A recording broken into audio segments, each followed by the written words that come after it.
ક્યારે એવો વિચાર આવ્યો છે કે આપણી આ જે વાસ્તવિકતા છે એ સિવાય પણ કોઈ બીજી દુનિયા હોય અને ત્યાં આપણા જેવો જ કોઈ બીજો વ્યક્તિ એક સાવ અલગ જ જિંદગી જીવી રહ્યો હોય? આજે આપણે છે ને આ સાયન્સ ફિક્શન જેવી લાગતી વાતને એટલે કે મલ્ટીવર્સ કે પછી કહીએ તો સમાંતર બ્રહ્માંડો એની અદ્ભુત સંભાવનાને એકદમ વૈજ્ઞાનિક દૃષ્ટિકોણથી સમજવાની કોશિશ કરીશું. તો તૈયાર રહેજો, કારણ કે આ આખી સફર બહુ જ રસપ્રદ થવાની છે. હવે આટલો મોટો અને જટિલ વિષય છે તો એને સમજવાનું શરૂ ક્યાંથી કરવું? સારું, એક કામ કરીએ. બ્રહ્માંડના મોટા મોટા રહસ્યોને છે ને થોડીવાર માટે બાજુ પર મૂકીએ અને શરૂઆત કરીએ આપણા પોતાનાથી. બસ એકવાર કલ્પના કરો કે આપણા જેવા જ અસંખ્ય લોકો અલગ અલગ દુનિયામાં જીવી રહ્યા છે. અને આ સવાલ છે ને એ માત્ર કોઈ કાલ્પનિક વિચાર નથી. એ આપણને આપણા અસ્તિત્વના મૂળ પર જ સવાલ કરવા માટે મજબૂર કરી દે છે.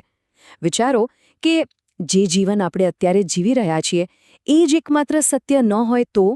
બસ આ એક વિચાર જ આપણી ઓળખ અને આપણા લીધેલા દરેક નિર્ણયને એક સાવ નવા જ દૃષ્ટિકોણથી જોવાની તક આપે છે. કદાચ કોઈ એક બ્રહ્માંડમાં કોઈ વ્યક્તિ એક પ્રખ્યાત કલાકાર છે જેના ચિત્રોની દુનિયાભરમાં વાહવાહી થાય છે. એણે જે કલાકાર બનવાનું સપનું જોયું હતું ને એ સપનું ત્યાં હકીકત બની ગયું છે. ત્યાં એ પોતાની કલ્પનાને કેનવાસ પર ઉતારી રહ્યો છે. અને કદાચ કોઈ બીજી જ વાસ્તવિકતામાં એ જ વ્યક્તિ એક સંશોધક છે જે હિમાલયના ઊંચા શિખરો સર કરી રહ્યો છે, અથવા તો એમેઝોનના ગીચ જંગલોમાં કોઈ નવી પ્રજાતિની શોધ કરી રહ્યો છે. હવે જો આ તો ખાલી બે જ ઉદાહરણો છે, પણ મલ્ટીવર્સનો સિદ્ધાંત તો એમ કહે છે કે આવી તો અનંત, લિટરલી અનંત શક્યતાઓ અસ્તિત્વ ધરાવે છે. સારું, આ બધી કલ્પનાઓ સાંભળવામાં તો ખૂબ જ રોમાંચક લાગે છે નહીં? પણ સવાલ એ છે કે શું આની પાછળ કોઈ સાયન્સ છે? તો જવાબ છે હા, બિલકુલ છે. તો ચાલો હવે આ સાયન્સ ફિક્શનની દુનિયામાંથી બહાર આવીએ અને એ અસલી વૈજ્ઞાનિક સિદ્ધાંતોને સમજીએ જે આપણને મલ્ટીવર્સના વિચારને ગંભીરતાથી લેવા પર મજબૂર કરી દે છે. વૈજ્ઞાનિકો છે ને મુખ્યત્વે બે રીતે મલ્ટીવર્સની કલ્પના કરે છે. પહેલો વિચાર છે વિભાજિત થતી સમયરેખાઓનો. આ શું છે? તો સમજો કે જ્યારે પણ આપણે કોઈ નિર્ણય લઈએ છીએ, ભલે ને સવારે ચા પીવી કે કોફી, એટલો નાનો નિર્ણય કેમ ન હોય, ત્યારે વાસ્તવિકતા બે ભાગમાં વહેંચાઈ જાય છે. એક બ્રહ્માંડમાં આપણે ચા પીએ છીએ અને એ જ સમયે એક નવા બ્રહ્માંડમાં આપણે કોફી પીએ છીએ. બીજો વિચાર છે પરપોટા જેવા બ્રહ્માંડોનો. આમાં એવું છે કે કલ્પના કરો કે આપણું આખું બ્રહ્માંડ એક મોટા સમુદ્રમાં ખાલી એક પરપોટો છે અને એની આસપાસ આવા બીજા અસંખ્ય પરપોટા છે અને દરેક પરપોટો એક આખું અલગ બ્રહ્માંડ છે. તો હવે સવાલ એ થાય કે આ વિભાજિત થતી સમયરેખાઓ અને પરપોટા જેવા બ્રહ્માંડોના વિચારો આવ્યા ક્યાંથી? જુઓ, આ કોઈ મનગઢંત વાર્તાઓ નથી. આની પાછળ ભૌતિકશાસ્ત્રના બે ખૂબ જ ઊંડા સિદ્ધાંતો છે. ચાલો આપણે એ બંનેને એક પછી એક સમજીએ. પહેલો સિદ્ધાંત આવે છે ક્વોન્ટમ મિકેનિક્સની એકદમ અજીબ દુનિયામાંથી. વાત છે 1957ની. હ્યુજ એવરેટ નામના એક ભૌતિકશાસ્ત્રીએ એક થિયરી આપી જેનું નામ હતું મેની વર્લ્ડ્સ ઇન્ટરપ્રિટેશન. હવે એમણે શું કહ્યું ખબર છે? એમણે કહ્યું કે જ્યારે પણ કોઈ અણુ જેવો સાવ નાનો કણ કોઈ વિકલ્પનો સામનો કરે છે ને ત્યારે એ કોઈ એક રસ્તો પસંદ નથી કરતો. ના, એના બદલે બ્રહ્માંડ પોતે જ વિભાજિત થઈ જાય છે, જેથી દરેક શક્યતા એક અલગ સમાંતર વાસ્તવિકતામાં હકીકત બની જાય. તો જો આ કામ કેવી રીતે કરે છે? માની લો કે સ્ટેપ 1માં એક ક્વોન્ટમ કણ પાસે એક કરતાં વધુ સંભવિત અવસ્થાઓ છે.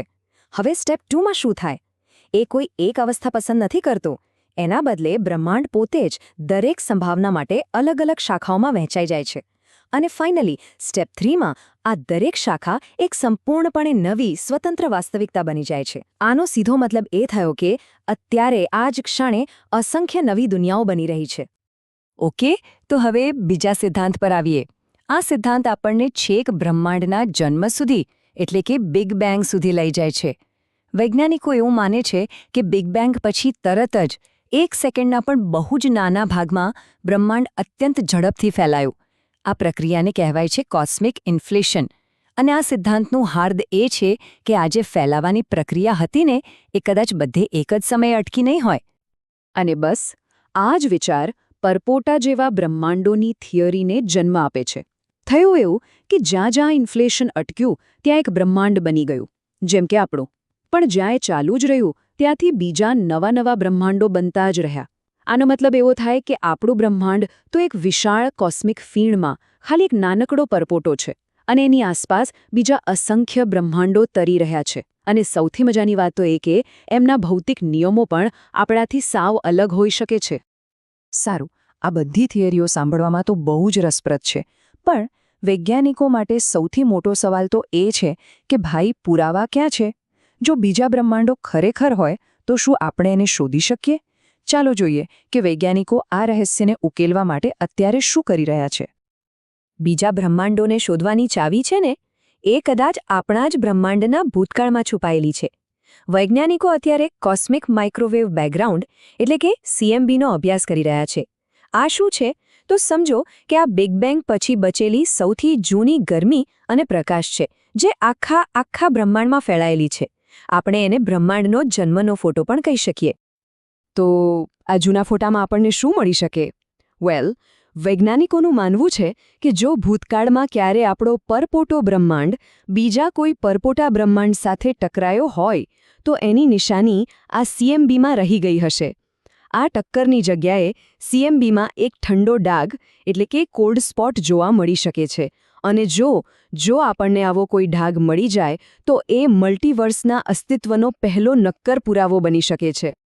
હવે જુઓ, પુરાવા મળે કે ન મળે એ ભવિષ્યની વાત છે, પણ ખાલી મલ્ટીવર્સનો વિચાર જ આપણને એટલા ઊંડા દાર્શનિક પ્રશ્નો પૂછવા પર મજબૂર કરી દે છે કે પૂછો નહીં વાત. જેમ કે જો સમાંતર બ્રહ્માંડો સાચે જ હોય તો આપણો શું, આપણા જીવનનું શું, અને આપણે જે નિર્ણયો લઈએ છીએ એનું શું મહત્વ? ચાલો હવે આ ગહન પ્રશ્નોમાં થોડી ડૂબકી મારીએ. આપણને બધાને એવું લાગે છે ને કે આપણે યુનિક છીએ, અનન્ય છીએ.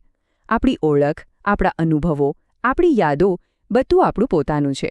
પણ જરા વિચારું, જો આપણા જેવા જ અસંખ્ય લોકો અલગ અલગ વાસ્તવિકતાઓમાં જીવી રહ્યા હોય તો પછી આપણે ખરેખર કોણ છીએ? શું આપણે બસ આ શરીરમાં રહેલી ચેતના છીએ કે પછી એ બધી જ વાસ્તવિકતાઓમાં રહેલા આપણા બધા જ સ્વરૂપોનો સરવાળો છીએ? અને આનાથી પણ મોટો સવાલ, જો દરેક શક્યતા ક્યાંક ને ક્યાંક સાચી પડી જ રહી હોય તો પછી આપણા નિર્ણયોનું કોઈ મહત્વ ખરું? માની લો કે આપણે કોઈ ખોટો નિર્ણય લીધો, તો શું કોઈ બીજી દુનિયામાં આપણા જેવા જ વ્યક્તિએ સાચો નિર્ણય તો લીધો જ હશે? તો શું આનો મતલબ એવો થયો કે આપણે ગમે તે કરીએ એનાથી કોઈ ફરક જ નથી પડતો? પણ ચાલો આ સિક્કાની બીજી બાજુ જોઈએ. કદાચ આનાથી આપણી પસંદગીઓ ઓછી નહીં પણ વધુ મહત્વપૂર્ણ બની જાય છે. કેમ? કારણ કે આપણે જે પણ નિર્ણય લઈએ છીએ એ માત્ર આપણા જીવનને અસર નથી કરતો, પણ એ એક સંપૂર્ણ નવા બ્રહ્માંડને, એક નવી જ વાસ્તવિકતાને જન્મ આપે છે. આ દૃષ્ટિકોણથી જોઈએ તો આપણી દરેક નાની મોટી પસંદગી એ એક સર્જનનું કાર્ય છે.